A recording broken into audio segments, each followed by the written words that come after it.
children will remain with us today. Shayla's not able to be with us, and she wasn't able to get anybody to cover for her, so good to stay with us this morning.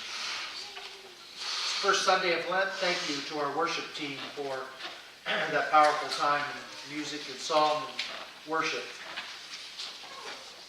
We'll be looking at Luke chapter 4, verses 1 through 13 this morning as we enter into the season of Lent. Our first Sunday of Lent is this morning, and we're talking this morning about being tempted to the easy ways. Tempted to the easy ways.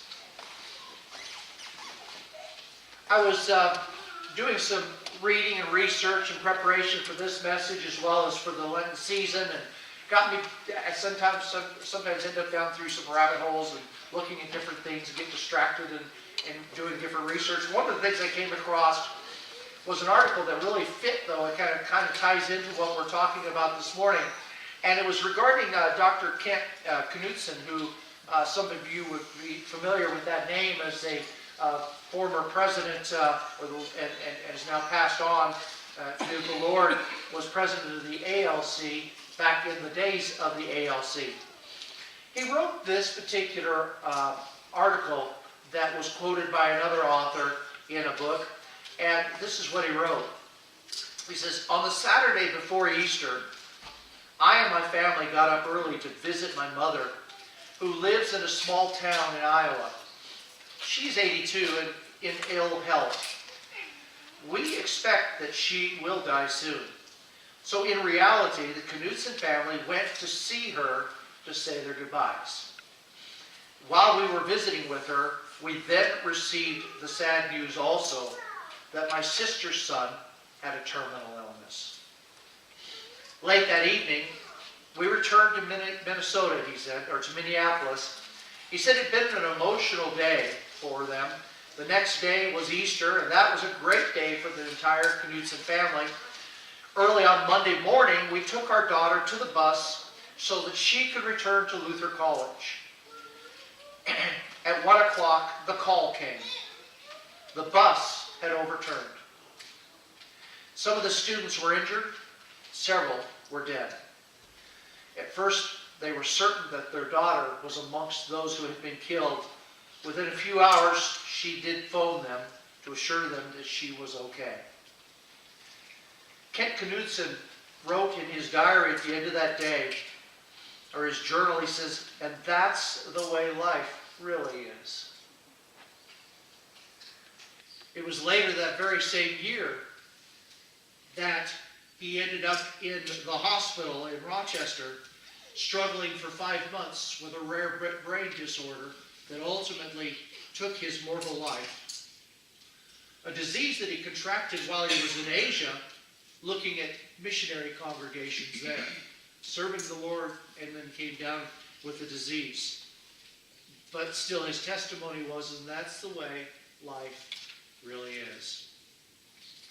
Our gospel this morning speaks about the temptations that Jesus experienced. And Jesus was tempted by Satan himself. Satan didn't send one of his cohorts or one of his lieutenants. Satan himself decided to launch this attack. It was no simple temptation. This was a temptation that was intended to shake the very foundations of eternity. So he came and he asked Jesus. He said, "You are the Son of God." Identified him for who he is. And Satan calls upon him, suggests to him that he would take the easy way out. To take a shortcut in life, if you will. Those trials that Jesus was about to encounter in these moments was really to identify just really what kind of Son of Man he really was. What was he made of? Was he really the Son of God? Was he really going to measure up? Was he really going to follow the Father's plan? Or would he give in? Would he take the easy way? Would he take a less difficult path? As we look at the temptations, we'll also see that we tend to look for an easy way out, for a less difficult path. We are oftentimes guilty, without even realizing it, I would suspect, that we tempt Jesus to give us a shortcut or an easy way. Let's look this morning at these temptations. So we see first the first temptation. And if you're following along with your insert, you'll note that there. In that first temptation, Satan comes and he asks Jesus, he says, why don't you take this stone and you turn it into bread? Remember, Jesus had been sitting in the desert for 40 days. His stomach is empty. He had not eaten. He had not drank anything. His throat was parched beyond any measure of understanding on our part. And the devil approaches him. Now, when Satan approached him, he didn't show up as some horned red devil dude in a suit with a spear in his hand, but he came rather subtly. He came with a more inventive approach. He came as the voice of reason. He came with some rational thinking to approach Jesus.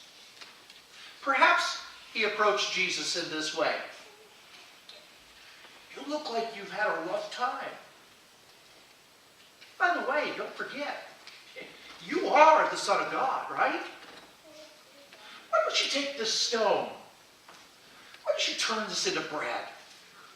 You are hungry, aren't you? Think about this, Jesus. You could not only turn this into bread for you, but you could multiply this. I'll bet you'll do it. You could feed the world. You could take everybody and take care of everybody. They need you. You should be their hero right now. They need your power. Give them what they want. Do it. You think about it. It doesn't seem so bad, does it? It doesn't seem so diabolical. But what Satan was doing is he was tempting Jesus to take the easy way out of the situation and to feed himself with a handout. See, this isn't God's way. Understand that God most often works through the natural course of life. We're always looking for those interruptions for God. But most often, God works through the natural course of events. The natural order of things are exactly what God put into motion. If you spend time looking at Jeremiah 33, it says God has ordained the course of nature. We know, and we talked about this a couple of weeks ago, we have a responsibility to work and to grow our own food. As an example, we, in the natural order of things, have a responsibility, if we're able to do it, to care for and provide for our needs and to take those things that God has given us and to use those and do our very best things with those. And if we're not able to, or somebody's not able to be cared for, those who are able to are supposed to come in and assist and help them and minister to them. We just talked about that 2 weeks ago with the illustration of the farmer who rounded his fields so that there was some that was left for those who were less fortunate. So we know that that is there. That's the way life really is. God most often works through the natural course of things. And things sometimes happen. Many times we're tempted to ask God to give us the easy way out, looking for a shortcut. We ask God for miracles instead of being willing to work through the process or the challenge or the journey that we're experiencing. Our sinful nature sometimes tries to get something for nothing. If we cheat the system, or we find ways to take advantage of the system, we think it's great. If we somehow get ahead by tricking another person or taking advantage of them or cheating them, God forbid, we just look at that and say, you know, it's a dog-eat-dog world. Somebody probably do it to me anyway. And we just say that we got ahead. But beloved, reality is that with hard work, with sound biblical ethical principles that the Word teaches us, God will honor and bless our journey. We are to serve as unto the Lord. We are to serve as if we are serving God Himself, and God will bless and prosper the things that we do in His way, for His purpose. That's the way life really is. Maybe this illustration would kind of give a humorous look to that. Maybe it's humorous, maybe it's not. Modern parable about two frogs who fell into a vat of cream. One of the frogs gave up. He sank. He died. The other frog started kicking with his legs. He continued to kick over and over and over again, furiously, determined to try to stay alive and try to survive. And after a period of time, he started to notice that there seemed to be some solidity that started to take place in this vat of cream. And he continued to kick, and all of a sudden he got a foothold and he was able to jump out. Lo and behold, he kicked long enough that he churned the cream into butter. One frog took the easy way. He died. The other one took the difficult road that was before him, and he stayed steadfast and stayed the course, and he experienced life and freedom in that. We are always looking, God, take us out of the journey. And Christ said, I'm going to take you through the valley, but on the other side is going to be that mountaintop experience. On the other side is going to be where the victory is. And I'm going to use this moment to be a blessing to both you and to me. That's the way life really is. Let's look at the second temptation. The second temptation, a little more subtle. At the same time, it's a little bit more dangerous. Here, Satan, the devil, was offering Jesus all the kingdoms of the world.